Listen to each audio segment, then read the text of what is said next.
इस विषय में ये एक्ट लेकर आई और सभी प्रदेशों को निर्देशित किया कि अपने अपने क्षेत्रों में, अपने अपनी विधानसभाओं में इस एक्ट को लागू किया जाए। और आज की जरूरत के हिसाब से हम सब समझ सकते हैं कि प्रतियोगी परीक्षाओं को लेकर छात्र छात्राएं कोचिंग सेंटर्स में अधिकांश समय देकर अपने शिक्षा का अध्ययन करते हैं और जिस तरीके से प्रतियोगी परीक्षाओं का भी विस्तार हो रहा है और छात्र भारी प्रतिस्पर्धा के साथ भारी संख्या में इन परीक्षाओं में भाग ले रहे हैं और इसमें अलग अलग विषय के विशेषज्ञ शिक्षकों के द्वारा इन कोचिंग सेंटर्स में शिक्षा दी जाती है और न केवल बच्चों की क्षमता को परखा जाता है बल्कि उसकी कमियों को दूर कराकर पढ़ाने के नए तरीकों को आजाद करना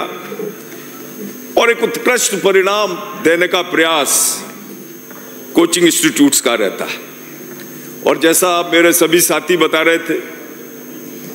कि कोटा, जयपुर, सीकर जैसे कई शहरों में कोचिंग इंस्टीट्यूट्स के माध्यम से छात्र छात्राओं को शिक्षित किया जाता है विभिन्न प्रकार के, कहीं IIT, कहीं मेडिकल की, कई चार्टर्ड अकाउंटेंट के और अन्य प्रतियोगी परीक्षाओं की। और अभी एक व्यावसायिकता भी कोचिंग इंस्टीट्यूट्स में आ गई। हमारा पुरातनकालीन इतिहास रहा है कि हमने बहुत उच्चतर आयाम शिक्षा के क्षेत्र में स्थापित किए, परंतु आज वर्तमान में जिस प्रकार की आवश्यकता थी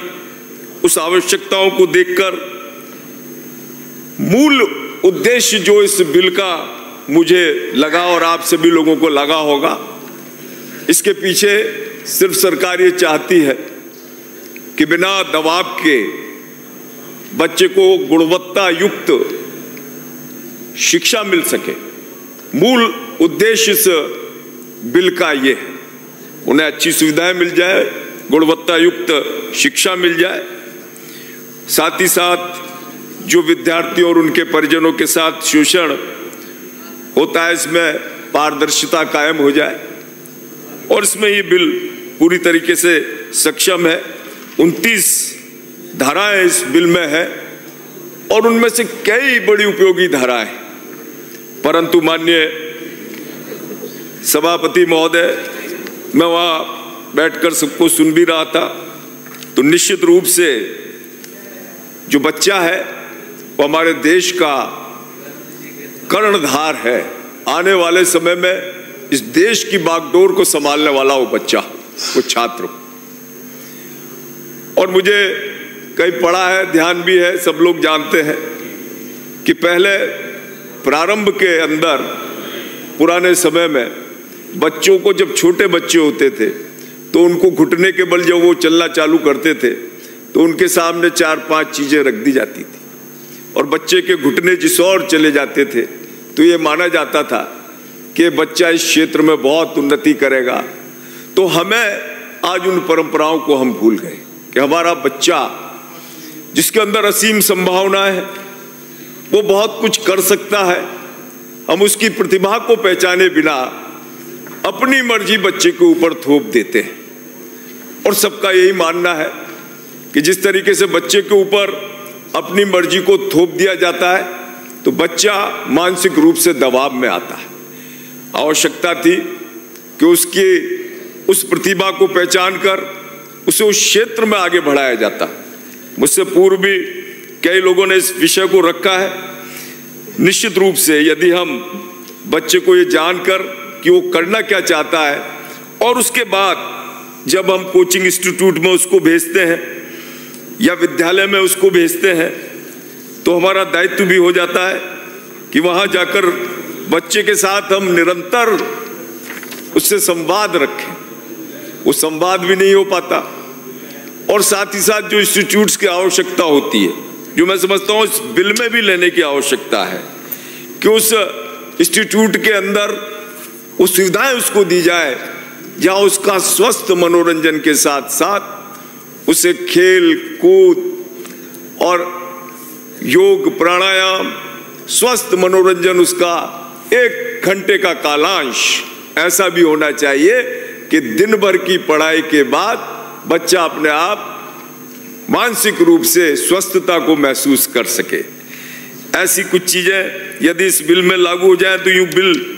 बहुत आवश्यक भी है, बहुत अच्छा भी है। 1 साल के अंदर 1,25,000 सरकारी नौकरी, 1,50,000 निजी नौकरियां इस साल दी जाएंगी। तो युवाओं को सरकार भी अवसर दे रही, परंतु जहां वो पढ़ रहा है चाहे वो स्कूल, इसमें कई सारी चीजें ऐसी है माननीय सभापति महोदय इस बिल में कि जैसे जो कोचिंग इंस्टीट्यूट्स हैं जो 50 की संख्या के अंदर आ रहे हैं, जो 50 स्टूडेंट को पढ़ाएंगे तो कोचिंग सेंटर माना जाएगा, और कोचिंग सेंटर मानने के बाद उस पर भी वही पाबंदियां लागू होंगी जो 1,50,000 या 10,000 वाले इंस्टीट्यूट्स पे होंगी। तो इसमें वर्गीकरण करना बहुत आवश्यक है, क्योंकि यदि हम उन जो छोटे इंस्टीट्यूट हैं उनको भी उसी वर्गीकरण में ले लिया तो निश्चित रूप से ऐसे जो बहुत प्रतिभाशाली कोई अलग से अपना बिना किसी रजिस्ट्रेशन के कुछ 50 बच्चों को 100 बच्चों को पढ़ा रहा है तो उसका इंस्टीट्यूट या तो बंद हो जाएगा, उसके ऊपर इतनी पाबंदी आ जाएंगी। तो ऐसी कई चीज़ों में सुधार करने की आवश्यकता है। मैं कोटा शहर की बात करूं तो हमारे कोटा शहर के अंदर लगभग 2.5 लाख बच्चे एक साथ इस कोटा शहर में शिक्षा प्राप्त की है, और सिर्फ शिक्षा ही प्राप्त नहीं करी, बड़े सफलतापूर्वक जो है उन्होंने 50,000 से अधिक IITian कोटा शहर ने दिए, 50,000 से अधिक IITian। लेकिन आज वर्तमान में जो बार बार बात आ रही थी, कई लोग कह रहे थे कोटा शहर में छात्रों ने आत्महत्याएं कर ली कि साहब 127, हरिमोहन जी साहब भी कह रहे थे, माननीय हरिमोहन जी 127 आत्महत्याएं कर ली। लेकिन यह सिर्फ उन लोगों की प्रतिस्पर्धा के पीछे कोटा शहर को बदनाम किया गया साहब, जो अन्य कोचिंग स्थान थे या कोचिंग संस्थान थे जो कोटा में स्थापित नहीं थे, उन लोगों के द्वारा ये कोटा शहर की मात्र बदनामी थी। 2.5 लाख बच्चे में अगर अभी तक 127 बच्चों ने आत्महत्या की है तो उस आंकड़े के हिसाब से हम देखें तो जनरली जो बच्चा है, एक भी बच्चा हालांकि आत्महत्या नहीं करना चाहिए, लेकिन उसको इतना चुनौतियों से लड़ने के लिए अभिभावक भी और हम सभी लोगों का दायित्व है कि वो बच्चा किस प्रकार से सारी चुनौतियों को सह सके, और कोई भी उसके ऊपर अनावश्यक दबाव आए तो उस दबाव को, उस तनाव को वो सहन कर सके। ये भाव हमारे देश के बच्चों का हो तो निश्चित रूप से ये आत्महत्याएं रुक सकती हैं। और इसमें जहाँ तक बिल का विषय है तो मेरा मानना है कि कुछ संशोधनों के साथ बाकी कई सारी चीज़ें अच्छी हैं, परंतु आज हम इस बात को नहीं नकार सकते साहब कि एक जो है, आप देखो दुनिया भर में लगभग कोचिंग इंडस्ट्री 54,000 करोड़ की है दुनिया भर के अंदर, जो आगामी वर्ष में 63,000 करोड़ की हो जाएगी, और 2019 से अब तक ये इंडस्ट्री दुगनी होकर प्रतिवर्ष 17% की दर से आगे बढ़ रही। हमारे देश में 2015 में कोचिंग संस्थानों का वार्षिक राजस्व 24,000 करोड़ था, 2025 में 58,088 करोड़ रुपए तक पहुंचा। इसके 2028 तक 1,33,955 करोड़ होने की संभावना है। तो कोचिंग इंस्टीट्यूट पर एक तरीके से मेरा मानना है कि उन पर मॉनिटरिंग भी हो, लेकिन साथ ही साथ उनके ऊपर वो पाबंदियां लगे जिससे कि बच्चे का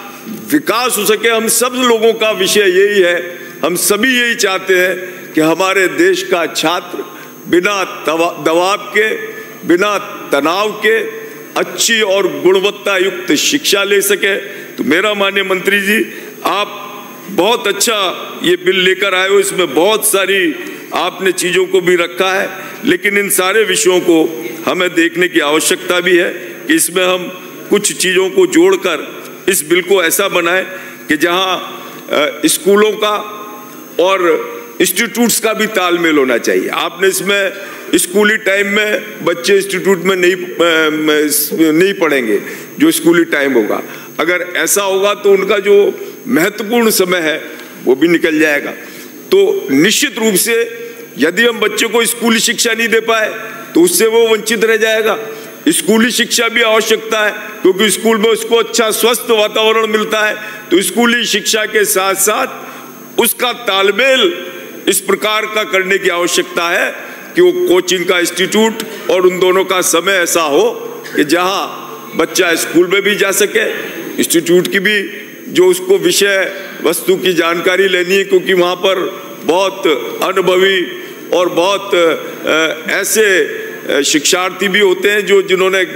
काफी प्रयासों के बाद जो IIT में सेलेक्ट नहीं हो पाए, लेकिन उन्होंने अनुभव इतना प्राप्त कर लिया कि वो जो पढ़ा दें तो निश्चित रूप से